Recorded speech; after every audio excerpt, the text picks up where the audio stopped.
own a cafe, and I've always tried to employ people from the UK, not just in my business, but also in previous businesses. But what I seem to find is that the people from the UK are lazy, and they just don't turn up for interviews.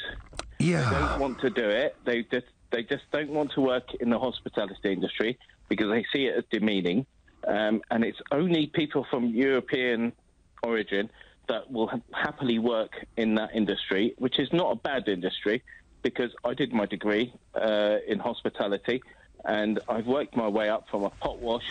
As I said, being a UK resident and UK born, and I've worked my way up, and I've been a pot wash. As I said, I've been a waiter. I've worked my way up to deputy manager, and I now finally own my own business. Yep, good for you. But what I seem to find, as I said, I've tried as hard as possible to try and get UK people, because I feel I'm a UK resident. Why shouldn't the UK people get the jobs first? Yeah, I mean, I think there is a problem, although I get very upset when I hear political leaders from Tony Blair onwards sort of denouncing the entire British youth and saying they're all lazy and useless, therefore we have to have an open door. But yes, Hennel, I think there is a problem.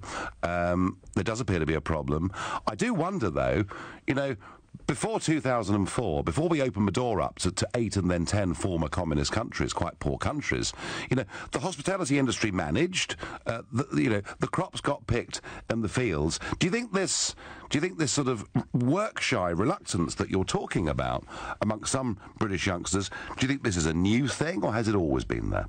No, it's laziness. I've recently employed, or tried to employ, 2 16-year-old British people to try and give them their first job, and they've just said, oh, it's too much hard work, I'm going. And the next thing I do is I get somebody else who's 24 from Romania or Poland who will happily do that job. And that's because their pound that they send back to Romania is actually worth a lot more money there than it is here, isn't it? But then isn't it the fact that the people that are working here don't want to work because they don't want to work for that wage?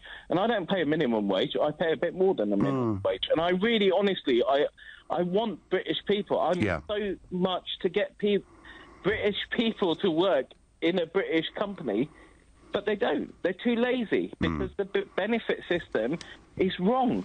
It's just ridiculous. I don't for a moment doubt that there is a problem. I think sometimes, I'm not talking about your business, sometimes the very big businesses love to use it as an excuse because they want to keep wages down on the floor, and there's been plenty of that going on, but we do have a problem. The answer, of course, is, and maybe this government document gets us in the right direction, that if we genuinely have shortages, labour shortages in this country, then of course a flexible work permit scheme that allows somebody to come and work for up to 2 years, that can be extended or contracted. You didn't frankly have the balls to put country before party.